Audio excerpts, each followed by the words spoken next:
સુરલભીટ ભુજ ખાતે health and wellness સેન્ટરનું લોકાર્પણ.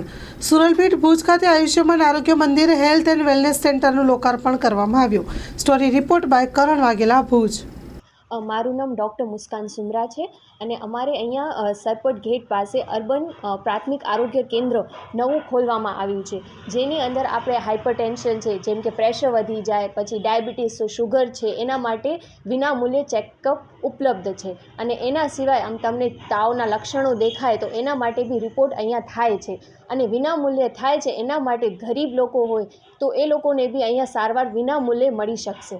અને બીજું એમ કે હમણાં ઠંડીનો પારો બહુ વધ્યો છે, તો એના લીધે ડેન્ગ્યુ છે, ચિકનગુનિયા, મલેરિયા એના કેસ બહુ વધતા હોય છે. તો એના બી લક્ષણો અગર તમને દેખાય તો તમે અહીંયા આવી શકો છો અને દવા મેળવી શકો છો, અને એ પણ તમને વિનામૂલ્યે ઉપલબ્ધ મળશે. અને બીજું એમ કે અહીંયા છે ને આ એરિયા જેમ કે સામાજિક એરિયા છે, તો અહીંયા ગરીબ દર્દીઓ બી ઘણા જોવા મળતા હોય છે, તો એ લોકો બી આવી શકે છે. અને ડ્રેસિંગ છે, પછી તમને વાગી જાય કે એક્સિડન્ટ, કારણ કે મેઇન રોડવાળો રસ્તો છે, તો તમને કંઈ વાગી જાય તો એના માટે ડ્રેસિંગની સારવાર ઉપલબ્ધ છે અને દવાઓ પણ તમને વિનામૂલ્યે મળી રહેશે. હા, બિલકુલ. અમારે અહીંયા બી જ્યારે શરૂઆત થઈ ત્યારે દવાઓનો થોડોક અમારી પાસે સ્ટોક ઓછો હતો, તો એ લોકોએ બી ઉપર જેવી રીતના જેટલું એમનાથી થઈ શકે એટલું એમણે વાત કરી હતી ઉપર, અને અમારી વાત સાંભળીને એમણે એ સ્ટોક અમને ઉપલબ્ધ કરાવ્યું છે. અને જેમ કે અમારી બી અહીંયા નિમણૂક કરાવી, જેના લીધે અહીંયા છે ને ડૉક્ટર અમને મળી શકે ચેકઅપ માટે. અહીંયા ક્યાં આપણે ચેકઅપ થતા હોય છે? લેબોરેટરી છે કે? હા, જેમ કે લેબોરેટરી છે તો તમને મલેરિયા, ડેન્ગ્યુ, ચિકનગુનિયા એવું કંઈ બી એના તાવ છે તો એના લક્ષણો દેખાય તો એના માટે બી તમને અહીંયા લોહીનો ટેસ્ટ થાય છે. અને બીજું પ્રેગ્નન્ટ ફિમેલ હોય છે તો બધી લોકો છે ને મોટા મોટા હોસ્પિટલોમાં ના જઈ શકે, તો એમના માટે બી અહીંયા હિમોગ્લોબિન છે, લોહીનો રિપોર્ટ છે, એ બધા બી અહીંયા વિનામૂલ્યે ઉપલબ્ધ છે. મારું નામ કાસમ સુલેમાન કુંભાર ઉર્ફે લાલાભાઈ, વોર્ડ નંબર 3નું ભારતીય જનતા પાર્ટીનું નગરસેવક તરીકે ફરજ બજાવી રહ્યો છું. હા, હોસ્પિટલમાં હમણાં જ ચાલુ કરી છે. ખાસ કરીને એટલા માટે જ આપના માધ્યમથી હું મારા વિસ્તારના આખા ભુજવાસીઓને એ મેસેજ મૂકવા માગું છું કે અહીંયા આપણા પાસે 8 થી 10 દવાખાના છે ત્યાં મારા એરિયામાં આજુબાજુ. એ લોકો ચાર્જિસ 100 રૂપિયા કંઈક લે છે, બરાબર છે, પછી 200ની દવા થાય. છતાં પણ બી કોઈ અહીંયા તો MBBS ડૉક્ટર નથી. ખાસ કરીને જે આ સરકારની યોજના છે આયુષ્માન હોસ્પિટલ છે, એ મારી ઓફિસની જ બાજુમાં ચાલુ કરવામાં આવી છે. પણ એની અંદર શું શું સુવિધાઓ છે? એક તો MBBS ડૉક્ટર છે, બરાબર છે, એનો સ્ટાફ છે, લેબોરેટરી છે, ચિકનગુનિયાના રિપોર્ટ થાય છે, પછી ઘણા રિપોર્ટ થાય છે, બધા બરાબર સમજી લો.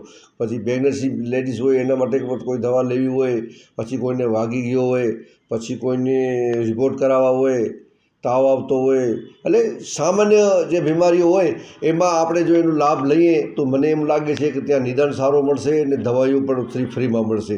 કાંઈ રૂપિયો દેવાનું નથી. સરકારની હોસ્પિટલ છે, સરકાર માની હોસ્પિટલ છે આખી, ને બધો એમને ત્યાં સગવડ આપવામાં આવી છે. હું ખાસ કરીને હું તો આખા ભુજને અપીલ કરું છું, પણ વોર્ડ નંબર 2, 3 ને 1 જે સ્લમ એરિયો છે, ખાસ કરીને પછાત એરિયો છે, એના માટે જે હોસ્પિટલ ખુલી છે તો એનો લાભ લેવા હું બધાને અપીલ કરું છું, તો આપણે એનો લાભ લઈએ.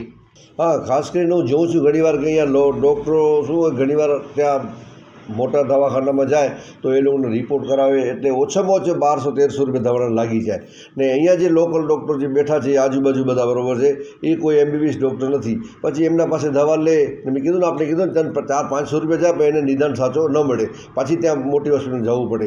એટલા માટે આ હોસ્પિટલ પ્રત્યે અમારા ધારાસભ્ય છે, અમારા વિનોદભાઈ ચાવડા છે, અમારા દેવજીભાઈ છે, અમારી પાર્ટી લેવલે મેં વાત કરી, ભાઈ મારા એરિયાની અંદર જે મોલા કિંગ ત્યાંથી હોસ્પિટલ ચાલુ થવાની છે, એમાંથી મારા એરિયાની અંદર એક હોસ્પિટલની જો વ્યવસ્થા થઈ જાય તો એ લોકો ગરીબ માણસોને એનો લાભ મળશે ને એનો આપણે ફાયદો પણ થશે.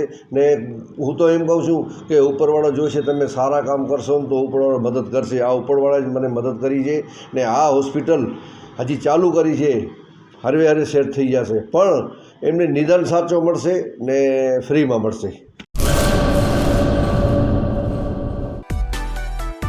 માં motor driving, safe and sure driving.